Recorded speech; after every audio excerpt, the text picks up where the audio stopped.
के चाटा हमारी भाजी चल गोरी चल भागी ये संजा पहरिया रिया। अम्मा के चाटा हमारी भाजी चल गोरी चल भागी ये संजा पहरिया रिया। करेला चौलाई भाजी पानी पीले रे बोला नहीं छोड़ो तोला पानी पीले रे बोला नहीं छोड़ो तोला पानी पीले।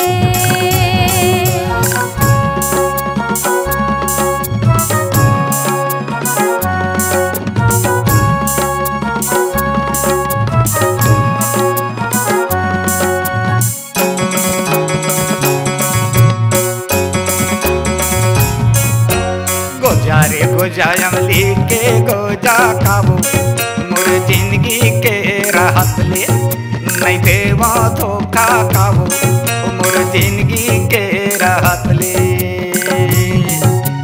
गोजा रे गोजा अमली के गोजा खाबो मोर जिंदगी के राहत ले नहीं देवा धोखा खाबो मोर जिंदगी के राहत ले। के फोरन में खाड़ा मिर्चा काका तुमा बारी में जगा ले तुमा ले ही चुम्मा काका तुमा बारी में जगा ले तुमा। भाजी के फोरन में खाड़ा मिर्चा काका तुमा बारी में जगा ले तुमा ले ही चुम्मा काका तुमा बारी में जगा ले।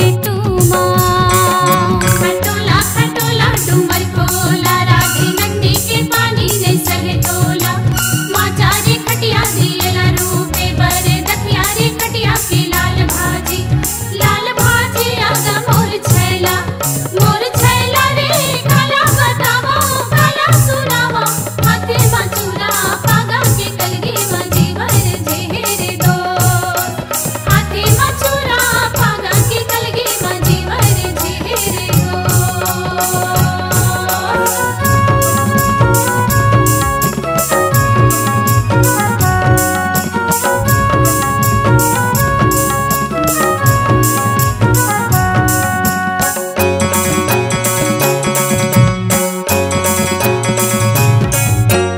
अमली के लाटा गजब खट्टी खावो तोर बोली ला मैं सुन्यो अड़बड़ मीठी खावो तोर बोली ला मैं सुने।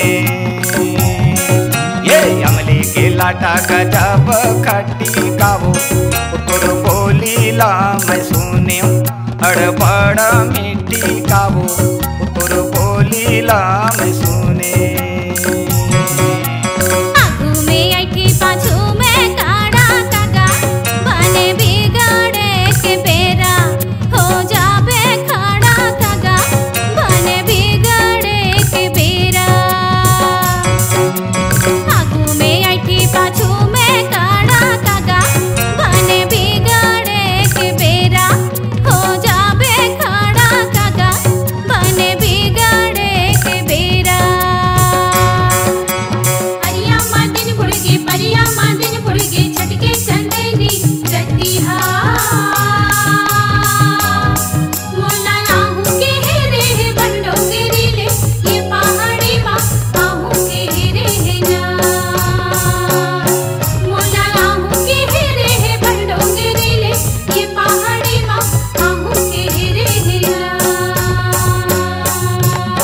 बाकी जाटा हमारी भाजी चल गोरी चल भागी ये संजा पहरिया रे यार। अम्मा के जाटा हमारी भाजी चल गोरी चल भागी ये संजा पहरिया रे यार। कुंदरू करेला चौलाई भाजी पानी पीले रे बोला नहीं छोड़ो तोला पानी पीले